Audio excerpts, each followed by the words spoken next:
My name is Blademaster Squire Fox. I'm from Hollow Marshes in Florida. We're going to talk about the art of mentorship on how to effectively use your voice and your ability to teach others effectively. There's a lot of people in the sport who feel like they have a lot of information in the sport, but are unable to actually give that information to the person you want to teach. So very, very quickly, I'm going to talk about some important things first. If you have any questions, I'm very much a person. You raise your hand and I'll answer you. You can raise your hand. If I'm in the middle of talking, I'll just point or not acknowledge you. And when I get to a spot where I'm going to stop, I'll acknowledge you again. You can answer your question. In addition, if you guys need to go to the bathroom, right behind that hall, there's a women's and men's bathroom right there. If those are full, there's bathrooms over across the way, over by where the shower room is as well. You can all come in, that's fine. We just started, no worries. There is a paper that I need you guys to sign in if you want university credit, and there's also paperwork that I'm giving out to everyone on this table, so please feel free to take one. You do not need to write anything, but if you have a pen, that's good. I have one open seat right in front of next to Gort. Anyways, we're just going to do a very quick introduction for everyone who's here, since everyone may not know each other. We'll just go from this corner out this way, just saying what your name is, how long you've been involved in the sport, and what item you brought if you brought one to talk about later. So I'll start with you. I'm Rexus. I've been fighting for 5 years. I didn't bring an object. Apprentice. Yeah. Apprentice Blacksmith. I've been playing since 2010, and I just like supporting the boys and seeing what they have to say. Thorn, I've been fighting for this is my 3rd year, and I didn't bring anything. That's okay. Diz, been fighting for about 4 years and change, and didn't bring anything either.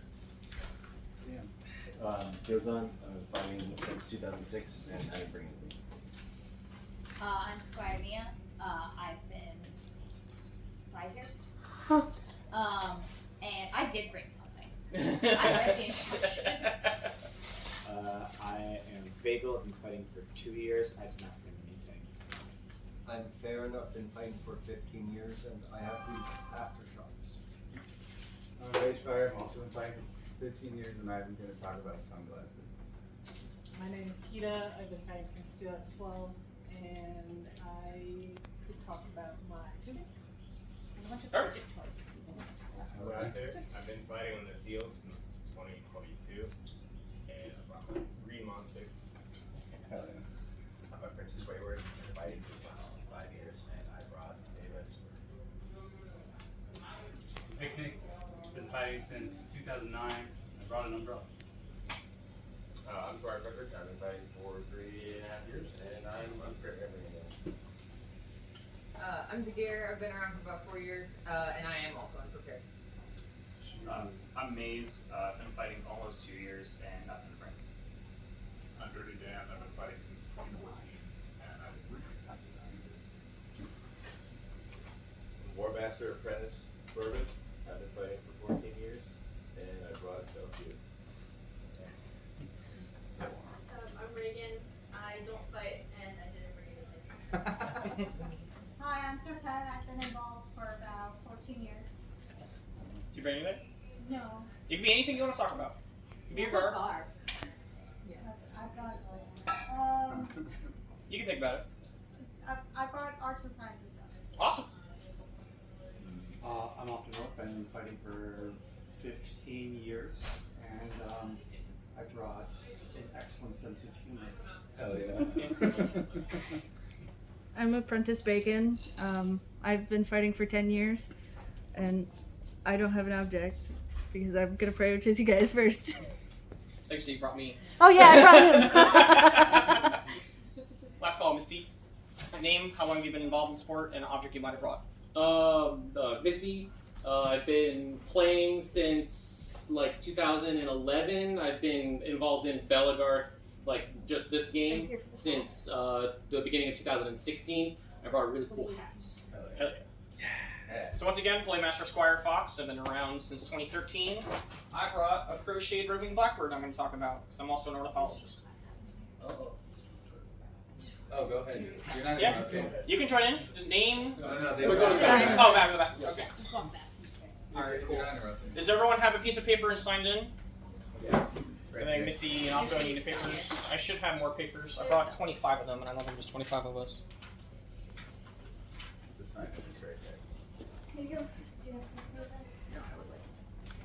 One more point of contention, I can have that opportunity or instance where I may mumble, or I may speak too loud or too soft, or it may be difficult for people to hear. So if there's any time where I'm unable to be heard well, please let me know, raise your hand and be like, hey, can you speak louder? Or you're speaking too quickly, or speaking too slowly. Just let me know and I'm more happy to accommodate. I don't have any more chairs if people need chairs. I kind of ran out. But I am here to accommodate you if you guys do need. So if you guys go on the front page, it looks like it's a linear column area. That's going to be what we like to call the Maslow's hierarchy of needs in a very simplified form. When you guys do talk to people, you need to take in consideration of what is going on in the background, what kind of environment they're in, and how effectively can you teach with them. If someone needs to go to the bathroom, they're not going to listen to you. If someone is having some emotional stressor, they're also not going to listen to you. So what I want to go through is going through these different sections and talk about what is going on in their potentially personal or environmental life that you can use to further yourself to help either the situation so they can learn more effectively or be able to be in a more calm and more stable situation. So with that first one, the psychological is the immediate need for like food, water, bathrooms, and that's why at the beginning of this lecture I talked to you guys like where the bathroom is, where you guys can get drinks. You got drinks all around you, but there's also the different stores where you can get food or water. But I want you guys to be comfortable and happy or you're not going to learn, right? Well, the second one is going to be your safety and security.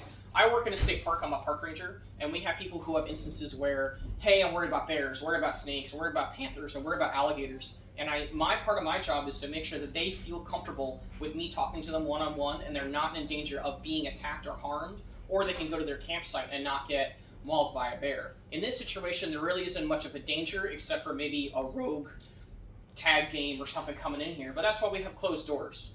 And that's a situation where if you have a secure building or a secure area where you can talk to someone, they're going to feel more inclined to actually listen and not be worried about straying, different things that happen, right? On the third column or row, you have love and belonging. And that's something that I find that Belegarth is very, very important, is that we are able to have these connections with others just by being around each other, enjoying the same sport and culture, and being able to be with each other and learn from ourselves. So if I just went to a random person on the street and was like, hey, Belegarth is this cool thing, they're going to be like, I have no connection to you about that. My instance of being able to understand and listen to you is less. But if I go to Diz, I'm like, you've been fighting for 4 years, you know about Red Sword, I'm a Blademaster. We have that connection of being like, Red Sword's cool. Then we have that more intrigued talking. You guys are all here because you're all part of Belegarth and you want to listen, right? If you were just Joe Schmo, you probably wouldn't even go to any of the courses. But we're all here at Armageddon, we're all here from Belegarth or other foam sports and being able to hear and learn and listen. On this last middle one is knowledge, or sorry, we're going to esteem. You are going to be recognized as a unique person. I'm up here able to speak to you because of my personal background and my knowledge and be able to speak effectively to others. I have that esteem, I have that recognition. If you just talk to someone who's on day one in your work and they're like, yeah man, you don't know how to use that machine, you don't have that respect for them. Maybe they do have that, but they haven't earned that respect or understanding between you and your peers. So if you have that position of being a peerage, or you're a veteran, or maybe you just became a warlord, or you just won a tournament, you can use, I hate to say use that advantage to teach others in a way that they find that you have more respect towards you. Like, I win a lot of tournaments. People ask me about Red Sword all the time. If I didn't win those tournaments, people may not have talked to me about Red Sword. Use that to your advantage this time. Sometimes it does feel a little egotistical, but if people want to learn from you, it helps them bridge that gap because they already have this predetermined understanding that you must know something. Let me learn from that. The next one is knowledge, exactly. You have that base of knowledge you want to teach someone, and that's what the objects are for. I want to learn from you about your passion or the object you brought is so that we understand each other, that you are passionate about it. I may have only a couple people who are here like, yeah, this is something I made, this is something that's really personal to me, really fucking love birds. It's just what that is part of yourself or part of your own personality that allows you to have that connection between another person just from an object or an idea that you have to give to others. Now we're looking at understanding is very, very similar, but there's a sense of having knowledge of something from reading a book, but actually digging deep and really, truly understanding that object is an idea that some people don't really understand. I'm sure all of you know what a rap shot is, right? But if you haven't put your time into a pel and throw it 5,000 times, do you really know the true ins and out of a rap shot is? If you have that knowledge, you can spread to that person, so maybe they only got to throw it 2,000 times, as opposed to that full 5,000 times. And that's what I find teaching is really about, is hastening the ability for other people to learn by using your own personal experiences to further their own growth at an accelerated rate. For example, when I first started, I didn't have a teacher. It took me 6 years to really get in the rhythm of things, but I'm able to take someone who's from day one, and in a year, they were where I was in 6 years. And that's what I find the power of teaching is so important, that some people have that kind of safeguardedness, like, I don't want to teach you this. Why not? If you don't want to teach someone a technique, you don't want to teach them a way to craft, and you feel that they're going to be some sort of competition towards you, let them be competition. You're only going to get better. And if they get better than you, have them teach you. There's no loss to that. Now we're going to go for aesthetic. There's an appreciation of how you were in a certain environment to teach others. Yes, I'm in this historic Billy Creek village thing. It's relatively Belegarth, but if I had a real choice, maybe I'd be more into the church, or maybe in some other area that may be more aesthetic to what we're talking about, but this is the room I was put in, so that I have the ability to speak to you guys in a way that you guys can all hear and all can understand, right? Everyone can hear me still? Now we're going to look for self-actualization, and this is the hardest part, but the most rewarding in my opinion. You teach that cool guy how to throw that spin, and you see them do it on someone else, and land it perfectly. You're like, I did that. I taught that person that. That's the big heart moment. That's the big, like, yes, I did the thing, I taught the person, they did it, now they can teach someone else to do it. That's your history growing.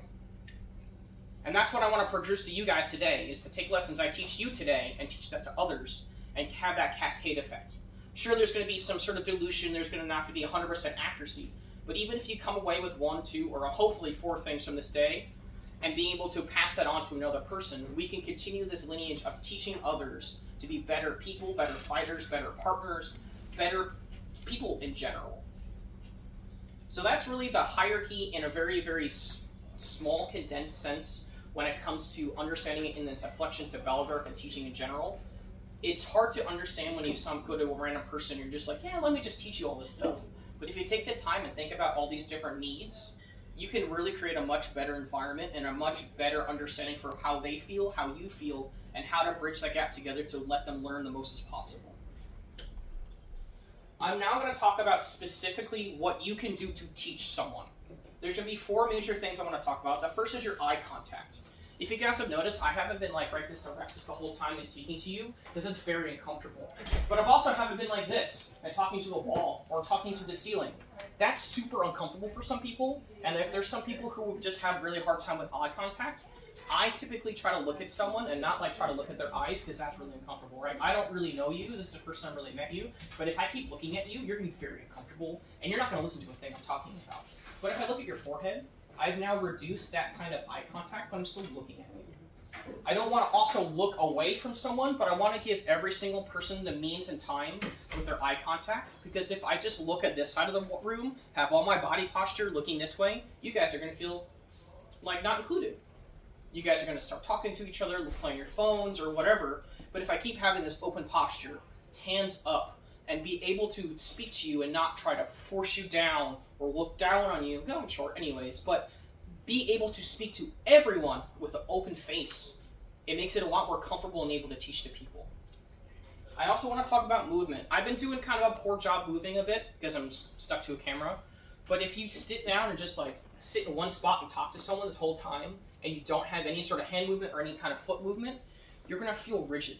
You're going to feel kind of stuck, and you may have difficulty explaining your words and be able to talk about what you want to do. So yes, there's some people who are like, I want to talk with my hands all the time. And there's some people who just cup their hands together and they don't do anything, or behind their back, or they have bad posture and they kind of put their hands together on their hips. Those kind of subtle movements can show a lot of emotion that can be very negative. Hopefully I'm giving you guys good emotions when I'm talking to you guys. I don't want to show this bad emotion, or I'm better than you guys, or look at my belt. It doesn't give you good thoughts to the person that you're talking to. You want to have that nice, relaxed posture and that nice, relaxed movement with the other person so they feel inclined to learn more. And it's not that you're teaching them and it's kind of a chore, I'm actually having a great time talking to you guys, and I hope that gives you some sort of relaxing, that I'm not trying to lecture you.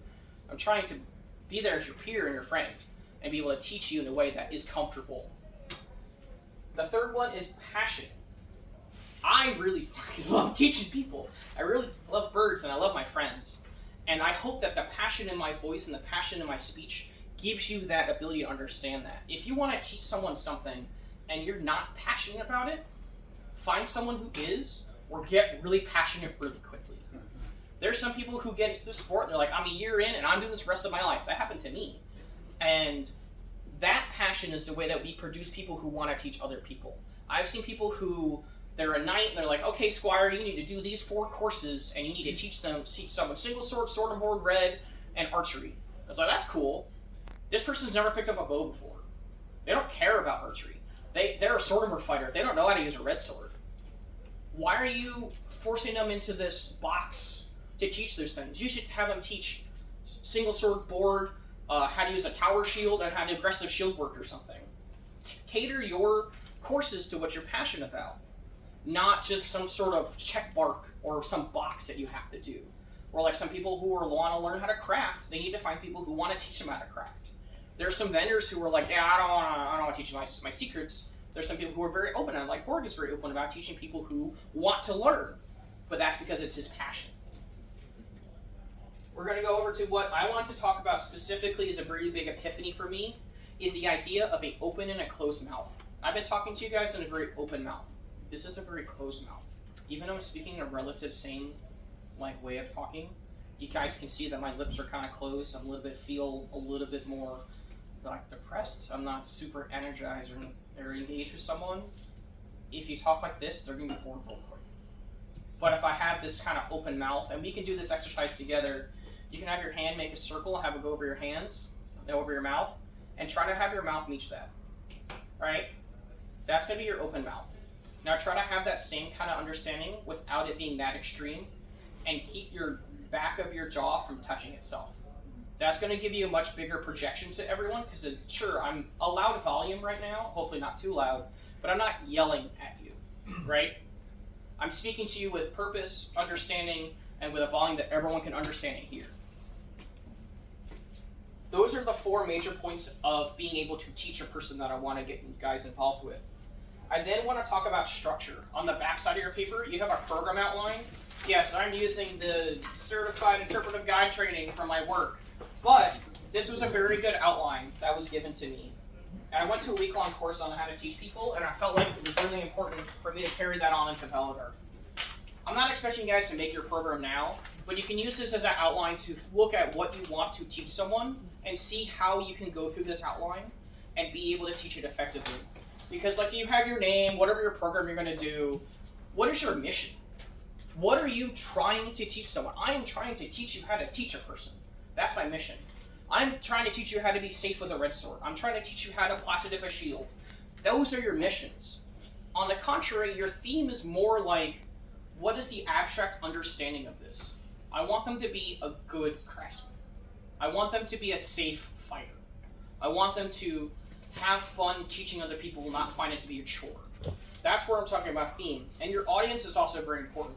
Are you teaching new people? Are you teaching veterans? Are you teaching people with peerage? Are you teaching people who are off the street? That has a major differences where I'm using terms that you guys all understand. You guys all know what a rap shot is. You guys know what red fighting is. Person off the street has no clue. If I talk about I don't know, and Helen, some of you guys know what that is. Some of you guys don't know what that is. And that's a regional and is also a age thing. There's no reason for me to talk about that because it's not important to this. And that's when it comes to audience. And then your goals. I want you guys to feel confident with teaching people. I want you guys to feel happy talking to people. I want you guys to be able to feel that you've engaged with people. That's a goal. Unfortunately, you have to measure that. How do you measure a goal like that? I want to see you guys leave happy. That's what I want to look at. I don't want you guys to see it was a waste of time. You guys all seem very engaged in talking to me. You guys seem like you're having fun, not looking at your phones, talking to each other. So I feel like at the end of the course, raise your hand if you felt like you had a good time. That's lame. Yes, Dan. But in some other instances, if you're like, I'm gonna teach someone how to throw reverse rep money, you can measure that by okay, throw it on me 5 times in a row without failing. That's a measurement. And if they fail doing that, like, well, we need to rework this and do this again, or maybe we need for you to take a day or two to like program it in your head and then go on for it afterwards. Next week we'll meet together, I'm going to throw a reverse wrap again, and we're going to work on that over and over again. Sometimes you need resources and materials, like I needed a room. Sometimes you need a megaphone. Sometimes you need paper. Sometimes you need pens. Sometimes you need notebooks. And then from there, you can kind of write your introduction, your body, your conclusion, if you need to, or if it's just going to be more free-form. Like this is kind of a little bit more structured than most other courses, but if you're just helping out your park mates, it's not going to be this rigid. Anyone have any immediate questions? I feel like I've been talking for a very long time. You're a great teacher. Thank you. Thank you, Optimo. I really appreciate that. Yes, Kurt? How long would you say you've been actively striving to be like a model mentor? Day one. I have always told myself that I've never wanted to be the best fighter, but the best teacher. And Dan I told him that when we first started. Fall 2013. Fox, I have a question. Yes, Rich? I don't see anything on here about length of class. How would you decide a length of a class? It depends on the audience. So if you're teaching a lot of new people, your classes are going to be longer. I'm also going to talk about how, I'll just go to the next section of it, which will probably answer your question. I want to talk about when you have structure, I typically try to teach one thing for every 10 minutes worth of talking. If you go and like, I'm going to info dump all of these things onto you in 5 minutes, they're not going to remember anything. But like in my goal, I'm trying to have you take away 4 things, which I'll get into my conclusion, that you're going to take home with you, understand. All this other fluff that I put into it, you may not remember all of it, but it's still some sort of communication in your head. So you also have to take in consideration of what your goals are.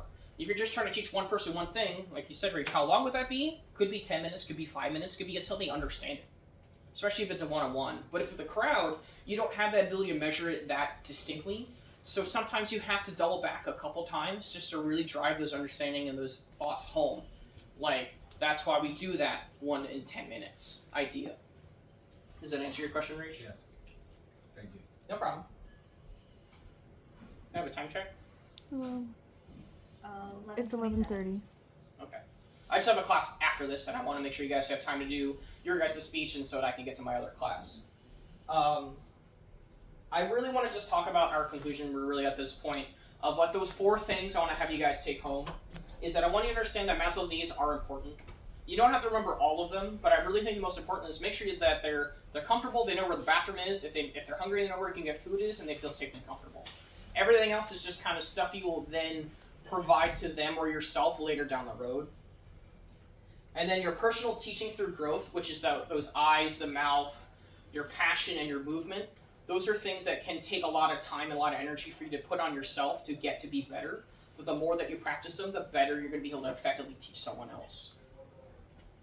And then the structured lessons, you guys have the paperwork you guys can take home. You can modify it or whatever. It was a very generic way to describe on how to schedule or how to structure your lessons. But even putting yourself in the mindset of like, maybe I should structure this lesson at Park a little bit more, it can help you very much in the long run. And at the end, I want you guys to be passionate about what you guys talk about. If you're bored of it, why are you teaching it? If you're happy about it, you should be teaching it. If you're unsure, choose one. Like, don't be that kind of guy or that kind of person who's like, yeah, sword fighting, cool, man. Yeah, I guess I'll teach you this. Be passionate about what you're excited about and what you want to talk about. So any questions before we move to the next section? I've talked a lot, so I'm going to go last about my little guy. Anyone who brought an object, is there anyone who wants to talk and use these lessons effectively?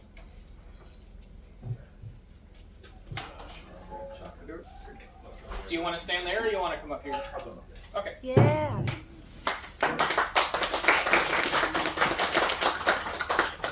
Hi, I'm Wayward. I'm an apprentice and a Blademaster, Luster, not Fox.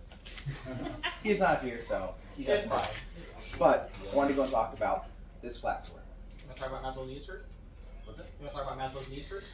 Oh, why do I need to do that? You go. It's just you the gotta object. go over it. Oh. Wayward, Fox, just Okay. Does anyone need to go to the bathroom? Does anyone come? Do you all feel safe and comfortable? It's not. All right. Not anymore? Good. Pay attention to it. It's a threat. No. So, this sword was originally Luster's. He snapped it, I think it was a 65, and then it was remade. I think Pick actually made it. You. Yeah, so now it's a 53-inch sword. But what's really cool about it is just the legacy that it has, and it's kind of went a long route to get back to Visceral Distortion, which is my Blademaster house. So from that Ragnarok, which is so many years ago, it was actually donated to a fighter named E. Thank you so much. And they held on to it for a long time. They kind of fell out of fighting, and now when I contacted them about it, I'm like, I really want this sword. We had a discussion, and I let them know, hey, I'm an apprentice, and I really would like to have this because I'm Luster's apprentice, and for that legacy. So it went through a whole loop. I took like a 2-hour drive just to go and see him, pick up the sword, and then it drove back in the same day. But he was very gracious and did good to me. But one of the things that's super cool is just how responsive it is. It's incredibly well weighted. It is a very low profile and allows me to go and get a lot of stupid shots that normally wouldn't be able to. It honestly is my favorite sword immediately. With this, I'm super excited about the future of what I can go through, and I have a trial coming up that I'm very, very happy to have that and carry that legacy moving forward. To actually try to teach you guys something instead of just rambling, I would say one of the huge advantages about using a flat over, say, an Omni Red is just the profile that you have. You can land slot shots like no one's business. Oftentimes, a Omni will bounce because of its shape. It's a sphere, and the way it catches things, the momentum, it bounces up, it bounces around. You have the ability to kind of get in some of that, or it's more predictable because it's going to be a perpendicular plane to which it bounces straight up and down, as opposed to an Omni. If I'm slightly off, it'll bounce and rotate. So if I'm going for a shoulder slot, I'm not going to blast you in the head, ideally. The other thing is, because of its shape, you're able to go and throw with faster momentum. There's less resistance to the air, which matters. Every second, every inch matters in foam fighting. If you've been fighting for a while, you probably agree. It doesn't really matter if you have a lot of different shots sometimes. It just matters about how quickly can I get my opponent before they get me. And with something like this, you can do a lot of good. Cool. Is that enough? Yeah, that's great. Thank you.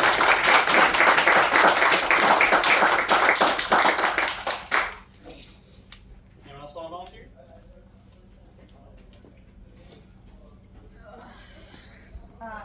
Hello, I'm Squire Nia. You probably have all seen me at Weapons Check. I have up here is a poncho thing. I actually don't know what it's called. But this is something I knitted myself. The initial pattern for this was actually a very long scarf that I ended up sewing together at the end. So it is shorter in the front and longer in the back. So it's good at keeping my arms warm, but also frames my body in a way that you can like see my belt still and some of the things on it and all of that. This took me probably took me a couple weeks to make, but I was probably only knitting for like 30 minutes at a time. It is a lace pattern.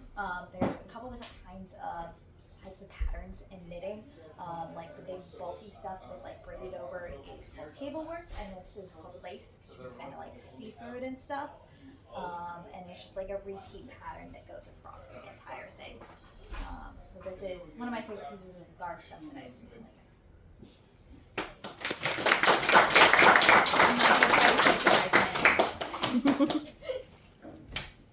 You don't have to go if you don't want to, but if you feel like you spur of the moment want to, you're welcome to. We have about 10 minutes left.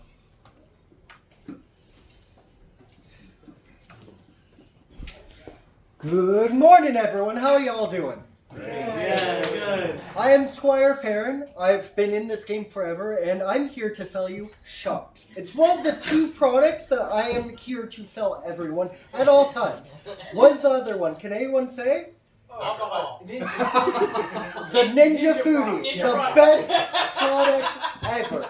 But Aftershocks, they're really great. They're headphones that are bone conducting. They don't go into your ear. They actually vibrate the sound into your skull. So you're actually able to hear anything around you while listening through this device. It's only about $120, but you can get it on sale for about $75. And with Amazon, you can do a payment plan for like 3 payments. It's $25 a month. Yeah, it's great, guys. And I really like it more than just music. I like it for notifications alone. So I have a problem where I put my phone in my pocket on vibrate, and I can't feel the vibration. I'll be running around, I'll be doing things, and I'm not able to feel it. With this, I hear the notification, and if I'm in a theater, if I'm anywhere around town, I'm not disturbing anyone else with all these loud noises because I get 25 notifications a minute. I don't know about you guys. But with these on, I hear it, you guys don't, and so I know to check my phone whenever I get a chance. So that might be later, but do you have a promo code? So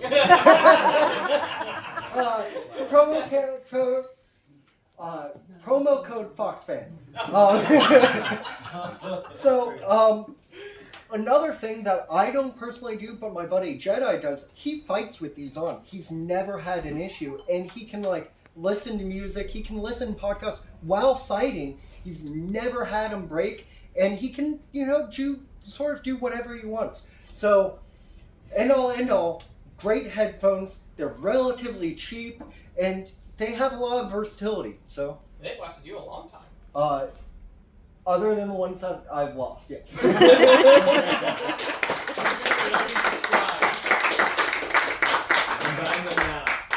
Remember, everyone, code FoxFans. Anyone else? We still got a bit of time. 5 or yeah, like 8 minutes. Yeah, you're working the record.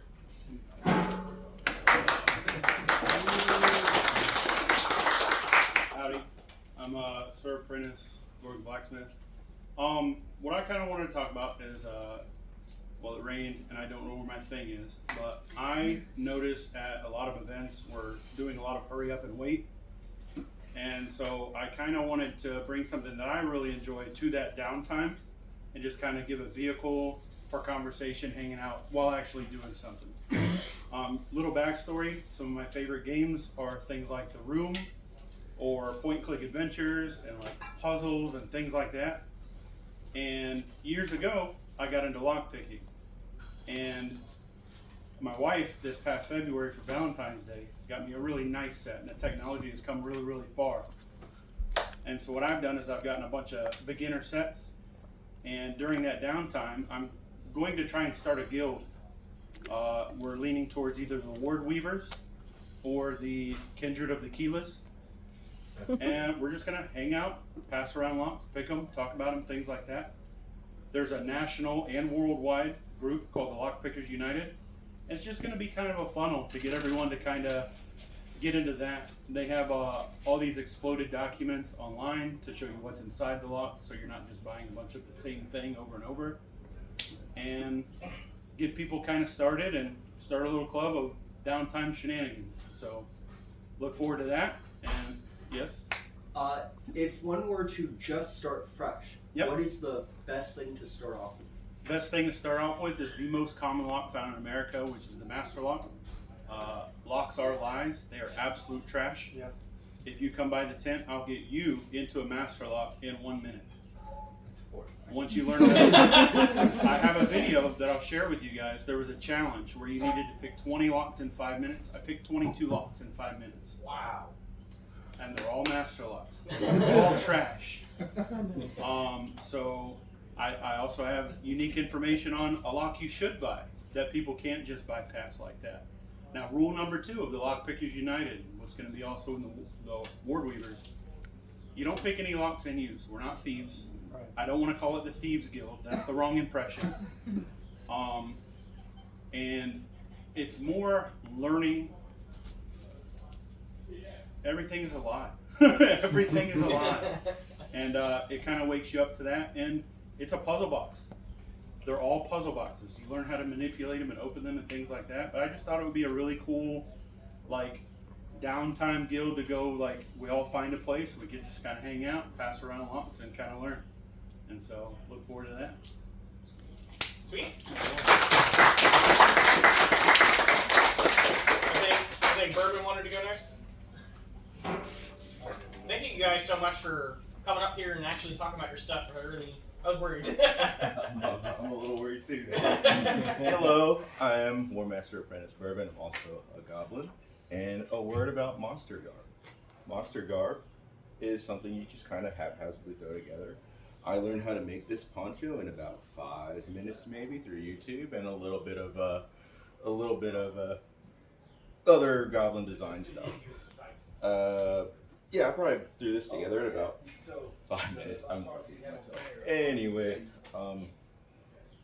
so Monster Garb is supposed to look kind of raggedy, and it looks like it would be something worn by a monster. This is what the poncho looks like when it's on. It's not quite waterproof. It's very frayed. You're supposed to let all the edges fray, just like so. And yeah, that's Monster. I'm very good.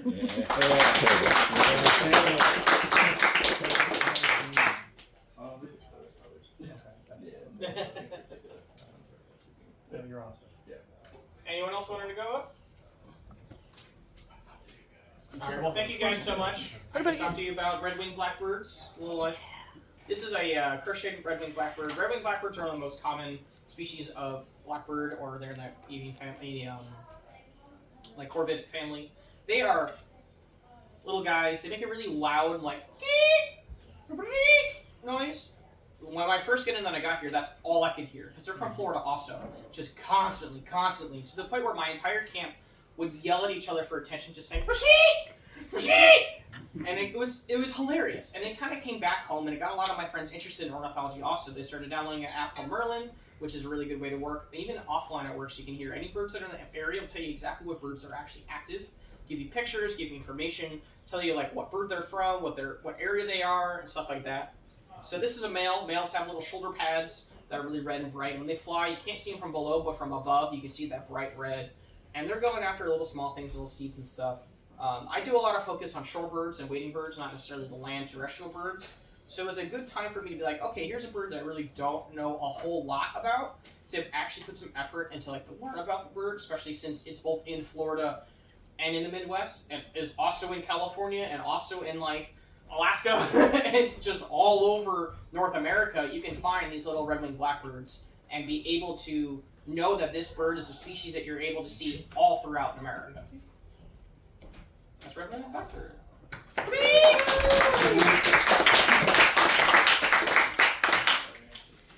So that's the end of the course. If you guys have any particular or specific questions you want to talk to me after the class, you're more than welcome to. If you guys don't want your papers, I'll take them back. But I'm glad you guys are all here. I hope you guys had a good time. See you guys around. I'll be at the Blademaster panel over by most likely weapons checking area since it's been raining. Thank you for teaching. Thank you. Thank you. What for the cat? Yeah, big yawn.